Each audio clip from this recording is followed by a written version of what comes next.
हाँ जी, जय हिंद। क्या हाल चाल भैया। स्टार्ट करते हैं आज कुल्लू मनाली के मंदिरों के बारे में और कुल्लू मनाली के मंदिरों का क्या इतिहास रहा है, कैसे कैसे ये स्थान है। तो जरूर इस वीडियो को देखिएगा अंत तक। और जो कुल्लू मनाली घूमने आ रहे हैं वो भी पूरी देवभूमि के दर्शन करिएगा इसी वीडियो में। स्टार्ट करते हैं देवभूमि से। फर्स्टली जो है मनाली में जो घूमने वाला स्थान, यानी कि कौन सा स्थान है मनाली में सबसे अच्छा स्थान माना जाता है, हर कोई पर्यटक यहीं पे घूमने आता है, वो है मनाली का हडिम्बा देवी मंदिर। तो हडिम्बा देवी मंदिर जो है ये मेन बाजार मनाली में ही, मॉल रोड के साथ में ही है। और ये 1553 में यानी कि 1553 में बहादुर सिंह ने बनवाया था। तो बहादुर सिंह ने 1553 का बना हुआ ये आपको आप देख सकते हैं भव्य मंदिर है। और ये मनाली के रिंग ऋषि के राजा दशरथ के पुत्र प्राप्ति के लिए यज्ञ भी यहां पर करवाया था। यहां पर ही यानी कि जो है यज्ञ करवाया गया है दशरथ से जो है पुत्र प्राप्ति के लिए। तो ये बहुत ही एक फेमस है और साथ में ये पगोड़ा शैली में बना हुआ है। स्टेप बाय स्टेप देख सकते हैं, देवदार के पेड़ हैं। तो देवदार के पेड़ों के बीच में ही वही श्रृंखला जो है, यानी कि ये जो शैली है पगोड़ा शैली, ये अगर आप देखेंगे देवदार के पेड़ तो वो भी इसी शैली से बने होते हैं। तो देवदारों के पेड़ों की तरह ये बने हुए पेड़ मतलब मंदिर है। और यही मंदिर नहीं, इस टाइप के सभी मंदिर जो है पगोड़ा शैली के हैं। मैक्सिमम ये आपको नेपाल और भूटान और चाइना में भी कुछ क्षेत्रों में ये ऐसे ही शैली से बने हुए मैक्सिममली आपको मंदिर या मठ जो है वो देखने को भी मिलेंगे। इसी प्रकार से आगे मैं इसके ऊपर बता देता हूं कि कुल्लू मनाली मार्ग में भनारा गांव में अर्जुन गुफा है। तो यहां पर भी आप आइएगा जरूर कि अर्जुन गुफा को देखने के लिए बहुत ही फेमस है। इसमें भगवान कृष्ण भगवान की प्रतिमा यानी कि उनकी मूर्ति है। और ब्रह्म अर्जुन ने जो है ब्रह्मास्त्र प्राप्ति करने के लिए यहीं पर जो है तपस्या की थी। देखिए भगवान भगवानों से जुड़ी हुई यानी कि देवभूमि है, देवताओं की भूमि है। तो ब्रह्मास्त्र अगर उनको जरूरत थी तो कहाँ आकर जो है उन्होंने तपस्या की, तो वो भी मनाली में आए, एकांत में आए, हिमालय की गोद में आए थे। और यहाँ पर ही आकर उन्होंने तपस्या भी की थी। तो अर्जुन गुफा अगर आपको देखनी है तो भी मनाली ही आपको आना ही पड़ेगा जी। और ये सभी कुछ जो है वो आपको मनाली के में यानी कि कुल्लू डिस्ट्रिक्ट में मिलेगा, हिमाचल प्रदेश के। और पर्वतारोहण संस्थान यानी कि ट्रैकिंग के लिए आपने खुद ही आपको मालूम है कि हिमाचल में ट्रैकिंग का ट्रेंड बहुत ज्यादा है। हर कोई जो है नॉर्थ का है, साउथ का है, ट्रैकिंग करना चाहता है, पहाड़ों में स्वच्छ हवा में घूमना चाहता है। तो कहां पर आएगा, वो हिमाचल आएगा। तो वहां पर हिमाचल में ट्रैकिंग के लिए जो है सबको ट्रेंड किया जाता है, जो कि गवर्नमेंट के द्वारा अप्रूव्ड जो है संस्थान है, जिसका नाम है Atal Bihari Vajpayee institute of monitoring and allied sports. ठीक है जी। इसके लिए आपको सर्टिफिकेट दिया जाता है और फिर आप जो है किसी को भी जो है ट्रैकिंग पे जो है ले जा सकते हैं अपने साथ। तो उसके लिए ये संस्थान जो है मैं कहूंगा बल्कि ये हिमाचल का एकमात्र ही संस्थान है जहां पर प्रैक्टिस भी करवाई जाती है। और ये इंस्टीट्यूट जो है वो सर्टिफाइड करता है किसी भी व्यक्ति को कि यहाँ से जो है ट्रेनिंग करनी चाहिए। तो ये ट्रेनिंग संस्थान जो है वो कहाँ पर है, तो ये आंसर रहेगा मनाली में है। अगर आपने भी अगर देखना है या आपने इसको फील करना है या आपने इसका कोर्स करना है तो आप जरूर यहाँ पर विजिट कर सकते हैं। इसके बाद नेक्स्ट स्थान आ जाता है जो कि भगवान शिव और पार्वती नदी, और पार्वती नदी का नाम ही पार्वती माता के ऊपर पड़ा है, जो कि है मणिकर्ण। तो मणिकर्ण स्थान जो है दो धर्मों का समूह भी कह सकते हैं, एक सिख धर्म का और हिंदू धर्म का, दोनों का समूह है। नदी ये आ रही है, ये पार्वती नदी है, साथ में गुरुद्वारा है और साथ में ही शिव मंदिर है।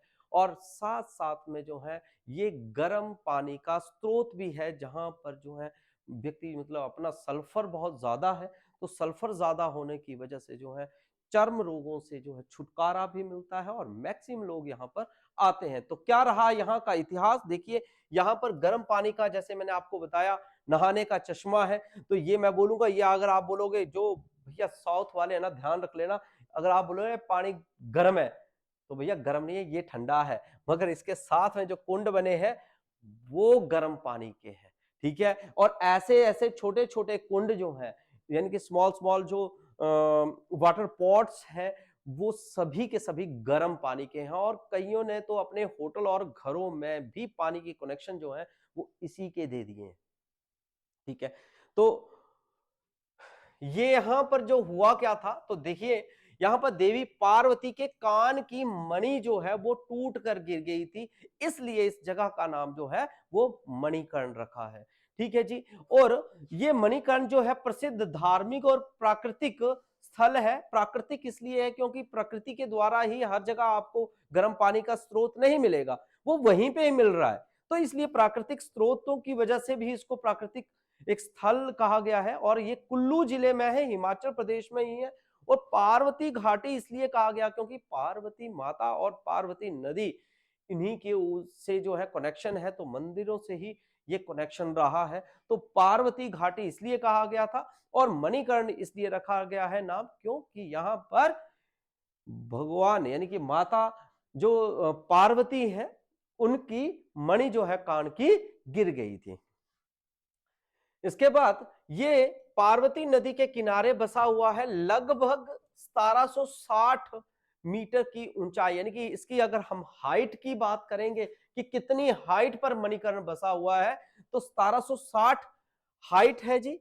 और कहा जाता है यहां पर मणिकर्ण इसी हॉट स्प्रिंग की कथा है से उत्पन्न हुआ है, कि यानी कि भगवान शिव और पार्वती से जुड़े हुए एक रत्न यानी कि मणि को पाने के लिए जो है पानी बाहर निकला, ठीक है जी। तो इसलिए इस स्थान का जो नाम है वो मणिकर्ण रखा गया था जी।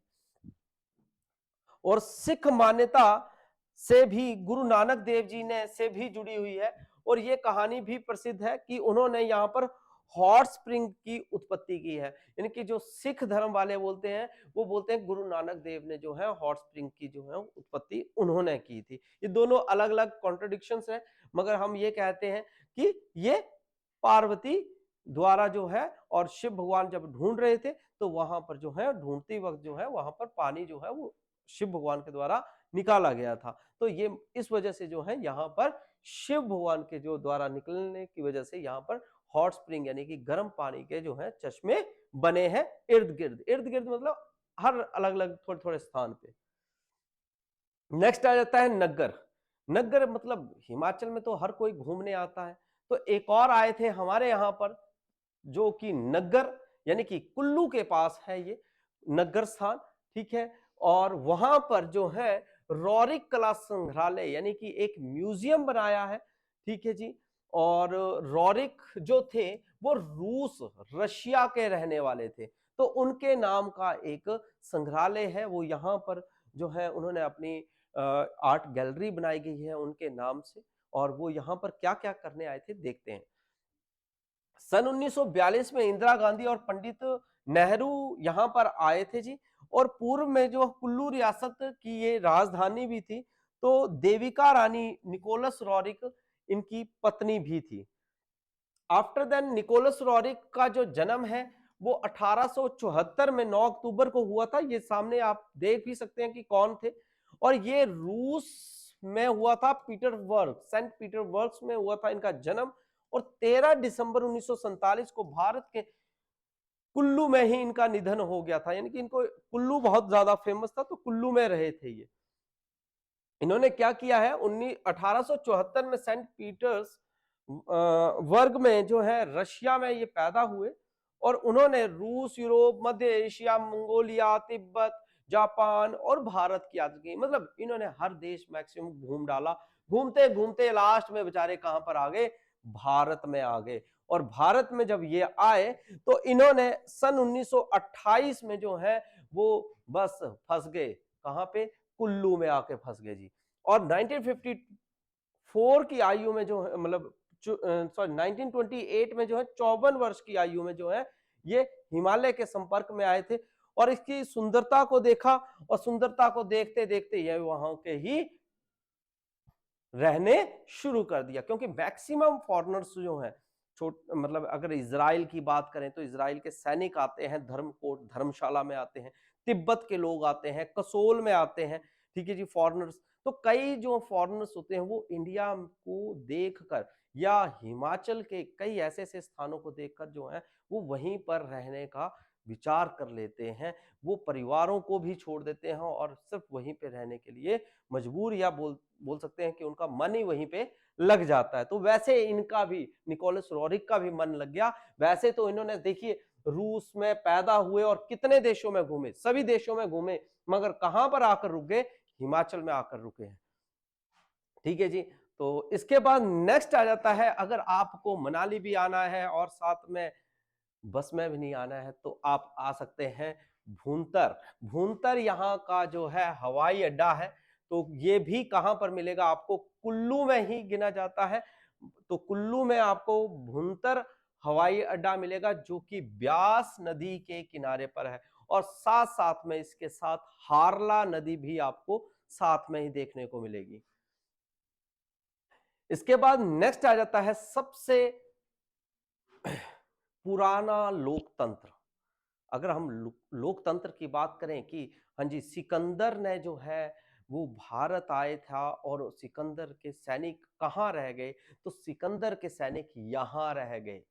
उन्होंने जो है नदी यानी कि ब्यास नदी को पार करने से मना कर दिया था, और उसके बाद जो है उन्होंने वो सिकंदर खुद वापस चला गया और साथ में जो है उसकी डेथ भी हो गई, मगर उसके सैनिक जो थे वो यहाँ पर यानी कि हिमाचल में ही रह गए और उन्होंने एक अपना गांव बसा लिया। उस गांव का नाम था मलाणा।